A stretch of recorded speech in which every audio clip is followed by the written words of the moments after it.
Hey folks, welcome back to another Route to Adventure video. I am Brandon, and I am glad that you have come back to see us, or if you're here for the first time, welcome. We're here to share our adventures with you, and always glad to have new faces. Now, if you were with us last week, you know that we were in St. Augustine, Florida, kicking off our Florida series from a trip that we took back in November. Last week's video covered the Castillo de San Marcos National Monument, which is a fortified masonry fort built by the Spanish. And after we visited that, we kind of walked the town, took in all the historical aspects and the new modern shopping districts before we headed over to Buc-ee's, which is a gas station chain mostly famous from Texas, but they've moved into Florida and other states. They're just kind of expanding, and it was a way cool gas station. I wish we had one around here, but we don't, so I'm just going to have to take some extra trips to go visit one. But that was a great time. So we're going to pick up where we left off there to finish out St. Augustine. Now, again, this was kind of a historic trip. St. Augustine is the oldest continuously occupied city in the United States. So there's a lot to see there. But it wouldn't be a complete trip for me if we didn't see the St. Augustine Lighthouse. So that's where we're going to head right now.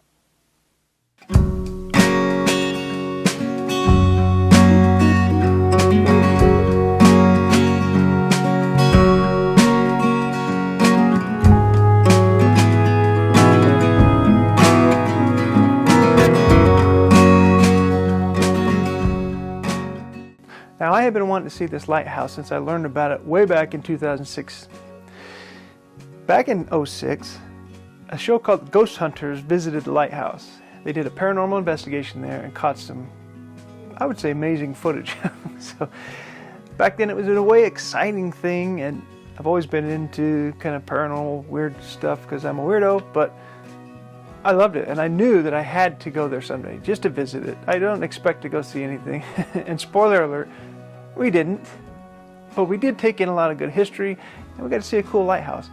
So really, we didn't lose anything there. But it was something that, again, I've been wanting to see, and I was excited to get the chance to. Now, if you're interested in the episode, I think you can see it on Discovery Plus, and I'm sure it's on YouTube or something. I'm sure there's a way for you to see it. So if you're interested in that sort of thing, go check it out. But I'm going to take you there just for a regular day trip.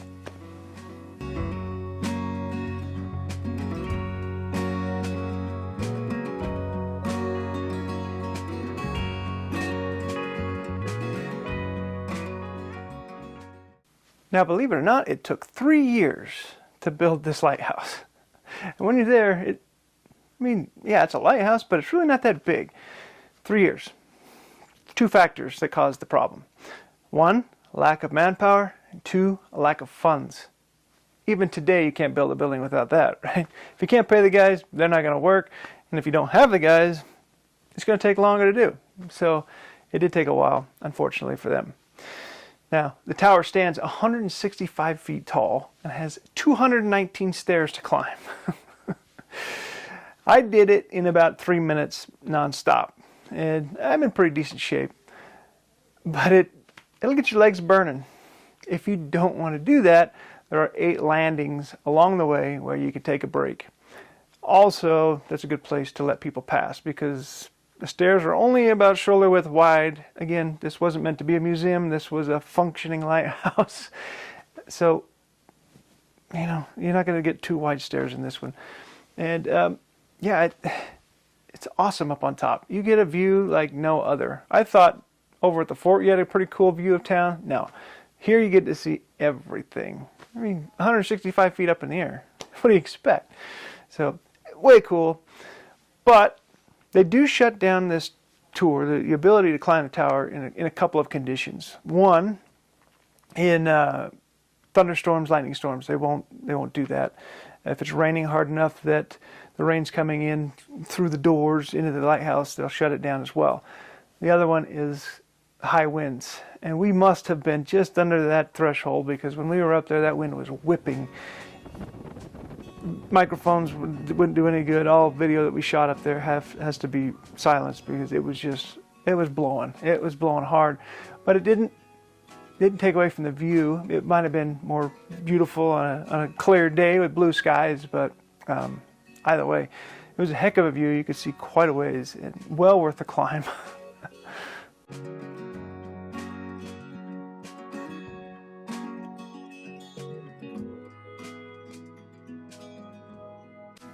FYI, if you have children, young children under 44 inches in height, they are not going to be allowed to climb due to safety reasons. So if you're traveling with young kids, take note of that. They will get in for free. You don't have to pay an entry fee for those kids, but they will not be able to climb. So you will have to take turns if you both want to make that climb. So just be aware of that.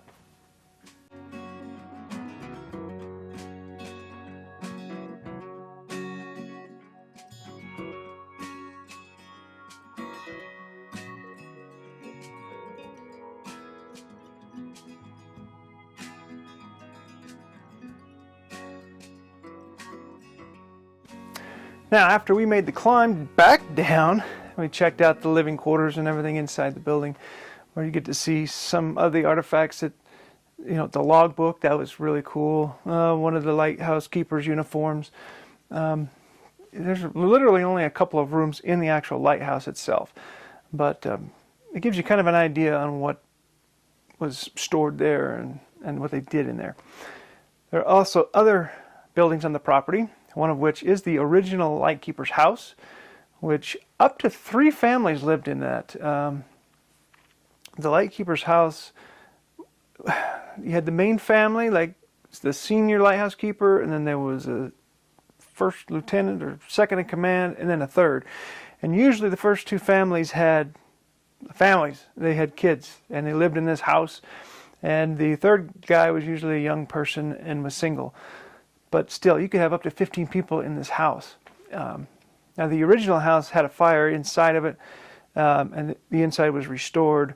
But the outside is still the original building. And inside there, they've got some artifacts from, obviously, what the house used to look like, how the guys lived. And down in the basement, they even have some like shipwreck memorabilia that's way cool. Gold coins, a ship bell. Awesome things to go check out. Maybe you're hungry and you need a snack. Now, we had just come from Buc-ee's. We had full tummies, but you can visit the Tin Pickle, which serves hot dogs, sweet treats, and some sangria. I don't know. I didn't eat anything there. None of us did because we were full from the Buc-ee's adventure. But what's interesting about this building it's a garage. It's got 3 garage doors on it. And back in World War II, it was used to house my favorites, Jeeps. So there's a little bit of World War II history here, as well as other lightkeeper memorabilia, clothes, the tools they would have used, stuff like that. Awesome stuff to go see. It's well worth it. Also, in one of the buildings, they do kind of show you and go through how they recover and restore shipwreck items. So you can actually look through glass into, I'll call it a lab, where they're in there actually working on some of the artifacts that have come up from the ocean from different shipwrecks. Now, we were there on a Sunday afternoon, so there was nobody working in there, but I can only imagine just seeing those folks in there kind of taking care, and some of these old rusty parts are in solutions and stuff that do different processes to get some of the crust off of it. It's way cool. I can't explain it. Obviously, I don't know, and there weren't too many people that explained it on this day, but it's way cool stuff, guys. If you're into shipwrecks, if you're into history,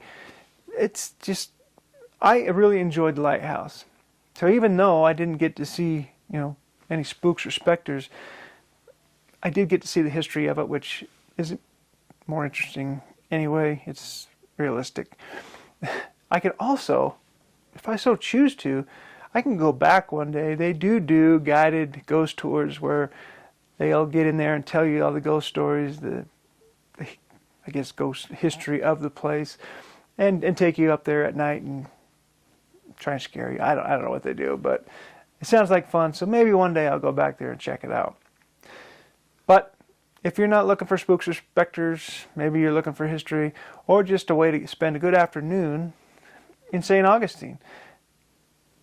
I loved the St. Augustine trip. It was awesome. I love the history. I love seeing the fort. and I loved seeing this lighthouse. So it was perfect for me. Maybe, you know, if you're not into history or historical places, it might not be for you. But for us, it was well worth checking out. And if you're into those things, I highly recommend going to St. Augustine and checking out the whole place. Like I said, there's not really anywhere older in the United States that's got that much history. So I think it's a cool place to go check out for sure.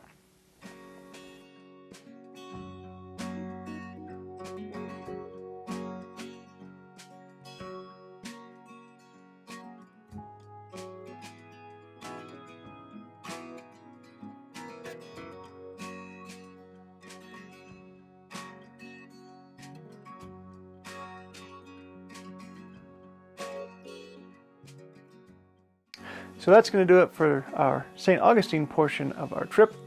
Next week we'll be in Discovery Cove and SeaWorld. So if those kind of things might interest you, you might want to come back and we'll talk a little bit about it.